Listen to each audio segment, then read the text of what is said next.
सुंदरी कोवी अपने अंडे पर बैठी थी।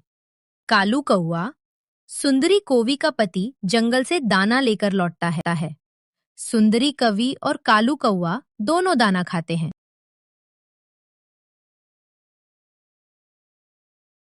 अंडा ठीक है क्या?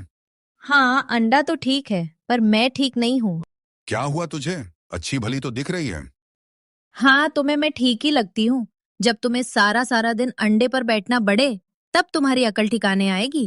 हाँ, मैं भी जंगल जंगल जाता हूँ और डाली डाली घूमने के बाद ही कहीं जाकर दाना मिलता है। हाँ, मुझे सब पता है। जिस तरह की मेहनत करते हो, बातें करते और लड़ते झगड़ते हैं, वे दोनों सो जाते हैं। मम्मी मुझे भूख लगी है। मुझे खाना दो ना। मैंने कहा मुझे खाना दो। गुड़िया, अभी अभी तो तुमने दाना खाया है और फिर से तुम मांगने लगी। ये तो सपना था सुंदरी। को भी नींद से उठ जाती है। मैं ही सारा सारा दिन अंडे पर बैठी रहती हूँ। कहीं मेरे अंडे से बेटी निकली तो क्या होगा? नहीं नहीं, मुझे तो एक बेटा ही चाहिए भला। बेटा ही तो बुढ़ापे का सहारा होता है। मुझे किसी डॉक्टर से उसकी पहचान करवानी चाहिए। सुंदरी कालू कौवा को देखती है और अपने अंडे को पंख में दबाकर वहां से चली जाती है और वो सीधे टुनटुनी चिड़िया के घर पहुंच जाती है। टुनटुनी बहन, ओ टुनटुनी बहन, जरा बाहर तो आओ। अरे इतनी रात को सुंदरी क्या लेने आई है? सुंदरी तुम, इतनी रात को सब ठीक है ना? टुनटुनी बहन, मेरे पेट में बहुत तेज दर्द है। अब मुझसे सहा नहीं जा रहा। ऐसा लग रहा है मैं कुछ ही देर में मर जाऊंगी। मुझे किसी डॉक्टर के पास ले चलो बहन। सुंदरी तुम चिंता ना करो, मैं अभी किसी डॉक्टर को बुलाकर लाती हूँ। ऐसी हालत में तुम्हारा बाहर जाना ठीक नहीं होगा। ठीक है बहन, तुम जल्दी आना। मुझे बहुत डर लग रहा है, कहीं तुम्हारे वापस आने से पहले ही मैं मर ना जाऊं। ऐसा मत कहो बहन, मैं जल्दी से जल्दी डॉक्टर को बुलाकर लाती हूँ। फिर टुनटुनी डॉक्टर को बुलाने बाहर चली जाती है और डॉक्टर के घर के बाहर टुनटुनी चिड़िया डॉक्टर को बुलाने लगती है। डॉक्टर बहन, ओ डॉक्टर बहन, हमारी मदद करो डॉक्टर बहन। अरे टुनटुनी, तुम क्या हुआ? क्यों शोर मचा रही हो? डॉक्टर बहन, आप हमारी मदद करो। आपको अभी हमारे घर चलना होगा। घर जाना होगा? पर क्यों? कौन बीमार है? डॉक्टर बहन, अभी अभी सुंदरी हमारे घर आई और वो बहुत बीमार है। उसके पेट में बहुत तेज दर्द हो रहा है। महबूब परेशान हो रही है। क्या कहा सुंदरी? वो नाटक कर रही होगी। तुम जानती नहीं उसे। वह एक नंबर की धोखेबाज चिड़िया है। नहीं डॉक्टर बहन, तुम जल्दी चलो, कहीं देर ना हो जाए। सुंदरी को बहुत तेज दर्द हो रहा था। ठीक है ठीक है, मैं तुम्हारी वजह से कैसे मना कर सकती हूँ? तुम्हारे कितने एहसान हैं मुझ पर। और फिर टुनटुनी चिड़िया डॉक्टर को लेकर आ जाती है। अरे सुंदरी, क्या हुआ तुझे? तू तो अच्छी भली दिख रही है। सुंदरी कुछ नहीं कहती और चुपचाप डॉक्टर के सामने एक अंडा रख देती है। अंडा किसका है? इस अंडे का क्या करने वाली है तू? नहीं, ये मेरा ही अंडा है। बस मुझे ये जानना है कि इसमें बेटा है या बेटी। क्या कहा तूने? अच्छा, इसका मतलब तू झूठ बोल रही थी। तेरे कहीं दर्द नहीं हो रहा था? तभी टुनटुनी चिड़िया डॉक्टर को समझती है। देखो बहन, इसे सिर्फ बेटा ही बताना।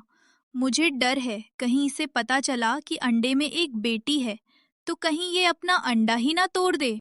ठीक कहा टुनटुनी।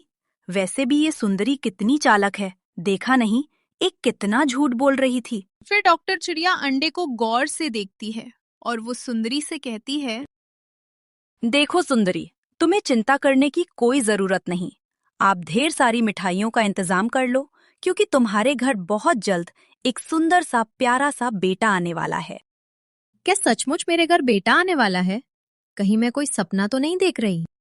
ये कहकर सुंदरी को भी वहीं नाचने लग जाती है और फिर अपने अंडे को लेकर अपने घर वापस चली जाती है। कुछ दिन बीत जाते हैं और एक दिन सुंदरी को ये एहसास होता है कि उसके अंडे से अब उसका बेटा बाहर निकलने वाला है। वो सुनहरे सपने में खो जाती है। तभी कालू कौवा आता है। क्या हुआ सुंदरी, आज तू बहुत खुश दिख रही है। सुनो जी, आप थोड़ी देर हमारे अंडे के पास बैठ जाइए।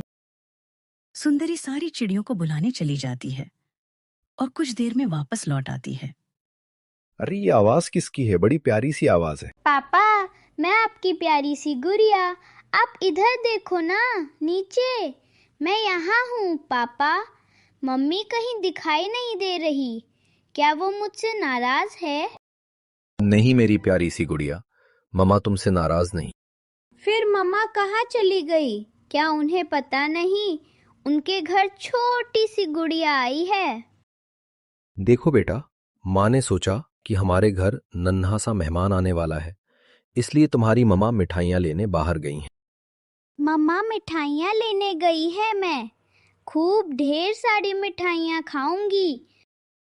तभी सुंदरी वहां आ जाती है और वो बेटी को देखकर कहती है, अरे ये तो एक बेटी है, मुझे बेटा चाहिए था, मुझे बेटी नहीं चाहिए। सुंदरी रोने लगती है। मम्मा, आप क्यों रो रही हो? क्या आप मुझसे नाराज हो? मुझे एक बेटा चाहिए था, मगर तू एक बेटी है, मैं तेरा क्या करूंगी? तू चली जा यहाँ से, मुझे तेरी कोई जरूरत नहीं है। मामा, आप मुझे अपने हाथों से मार दो, मैं कुछ नहीं कहूंगी। मामा, आप मुझे जहर देकर मार दो। मामा, मैं मर जाऊंगी, पर तुम्हें रोते हुए नहीं देख सकती मामा। गुड़िया की प्यारी आवाज सुनकर सुंदरी रोना बंद कर देती है और अपनी बेटी को प्यार करने लगती है। ये देख साड़ी चिड़ियों ने सुंदरी से कहा, देखो सुंदरी बहन, आप दिल छोटा ना करे, बेटियां भी बेटों से कम नहीं होती। ऐसा कोई काम नहीं जो बेटियां ना कर सके। और फिर सब खुश होकर मिठाई खाने लगते हैं। तो प्यारे दोस्तों, आपको हमारी कहानी कैसी लगी? आप हमें अपना प्यार दिखाकर हमारे चैनल को सब्सक्राइब करके हमें बता सकते हैं। और अगर आपको हमारा वीडियो पसंद आया हो तो लाइक करना ना भूलें दोस्तों। हमारे चैनल को सब्सक्राइब करना ना भूलें।